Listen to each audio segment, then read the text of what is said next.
Hi అండి. నమస్తే. Welcome back to విషంది రెసిపీ. ఇవాల్టి మన రెసిపీ వచ్చేసి కొబ్బరి పచ్చడి. దోసలోకి, ఇడ్లీలోకి, చపాతీలోకి బెస్ట్ టేస్టీగా ఉండే ఈ కొబ్బరి పచ్చడిని సింపుల్ ప్రాసెస్‌తో పుల్ల పుల్లగా, టేస్టీగా ఉండేలాగా ఎలా తయారు చేయాలో నేను మీకు చూపిస్తాను.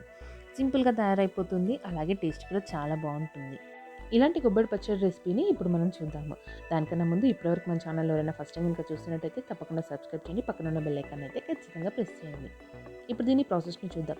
ఇప్పుడు స్టవ్ ఆన్ చేసుకొని ఒక పాన్ పెట్టి అందులో 2 టేబుల్ స్పూన్ల వరకి ఆయిల్ వేసుకోండి. ఈ ఆయిల్ కాస్త వేడెక్కిన తర్వాత ఓ టీ స్పూన్ వరకి జీలకర్రని, అలాగే 5, 6 వెల్లుల్లిపాయ రేకుల్ని, 10-15 వరకి పచ్చిమిర్చీలను వేసుకొని వేయించుకోండి. పచ్చిమిర్చీలు మీరు తీసుకునే కొబ్బరిని అలాగే వాటి కారాన్ని బట్టి మీరు అడ్జస్ట్ చేసుకోండి. ఇందులోకి కొంచెం పుల్లటి టేస్ట్ కోసం అని చెప్పేసి నేను కొంచెం చింతపండు వేశాను. మీరు చింతపండు టేస్ట్ నచ్చని వాళ్ళైతే టమాటాని కూడా యాడ్ చేసుకోవచ్చు.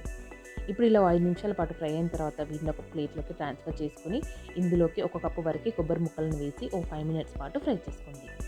కొబ్బరి ముక్కలు ఎంతసేపు ఫ్రై చేసినా కూడా అలాగే ఉంటాయి. జస్ట్ వాటిని పచ్చివాసన పోయేంత వరకు ఫ్రై చేసుకుంటే సరిపోతుంది. ఇప్పుడు స్టవ్ ఆఫ్ చేసుకొని కంప్లీట్‌గా చల్లార్చుకోండి. చల్లారిన కొబ్బరి ముక్కల్ని అలాగే పచ్చిమిర్చిలని వీటన్నిటిని కూడా మిక్సీ జార్‌లో వేసి మీ టేస్ట్‌కి సరిపడినంతగా ఉప్పును వేసుకొని మెత్తటి పేస్ట్‌లా తయారు చేసుకోండి. ఇది మనం ఇడ్లీలోకి, దోసలోకి వేసుకుంటున్నాం కదా! రుబ్బే అప్పుడు కొంచెం వాటర్ యాడ్ చేసుకోండి. కొంచెం లిక్విడ్ కన్సిస్టెన్సీ వస్తుంది. మనం జనరల్‌గా రైస్‌లోకి అయితే వాటర్ యాడ్ చేయాల్సిన పని లేదు. ఈ ఇడ్లీలోకి, దోసలోకి కొంచెం మనకి లిక్విడ్‌గా ఉంటేనే తినడానికి వీలుగా ఉంటుంది. ఈ కొబ్బరి పచ్చడికి తాలింపును ప్రిపేర్ చేసుకుందాం. ఓ చిన్న బాండీని పెట్టుకొని స్టవ్ ఆన్ చేసి 4 టేబుల్ స్పూన్ వరకి ఆయిల్ వేసుకొని వేడి చేసుకోండి. ఈ ఆయిల్ కాస్త వేడెక్కిన తర్వాత ఓ టేబుల్ స్పూన్ ఆవాలు, ఓ టేబుల్ స్పూన్ జీలకర్ర వేసుకొని వేయించుకోండి. ఇవి కాస్త చిటపటలాడిన తర్వాత ఓ రెమ్మ కరివేపాకును కూడా వేసుకోండి. ఇలా కరివేపాకును కూడా వేసుకున్న తర్వాత స్టవ్ ఆఫ్ చేసి పసుపును వేసుకోండి. పసుపు మనకి తొందరగా ఫ్రై అయిపోతుంది కదా! అందుకని స్టవ్ ఆఫ్ చేసి వేసుకోండి. నచ్చిన వాళ్ళు ఎండుమిర్చిలను కూడా యాడ్ చేసుకోవచ్చు. నేను వేసిన కారం ఇక్కడ కరెక్ట్‌గా సరిపోయింది కనుక నేను ఎండుమిర్చిలను స్కిప్ చేశాను.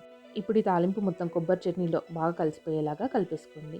ఇంతే సింపుల్‌గా ఇడ్లీలోకి, దోసలోకి బెస్ట్ కొబ్బరి చట్నీని తయారు చేసేసుకున్నాం కదా! 10-15 నిమిషాల్లోపు సింపుల్‌గా ఈ కొబ్బరి చట్నీని తయారు చేసుకోగలం. చూసారు కదా ఈ వీడియో గనుక మీకు నచ్చినట్లయితే తప్పకుండా లైక్ చేయండి, షేర్ చేయండి. మరిన్ని రెసిపీస్ కోసం మన ఛానల్‌ని సబ్స్క్రైబ్ చేయండి. పక్కన ఉన్న బెల్ ఐకాన్‌ని ప్రెస్ చేయండి. Thank you.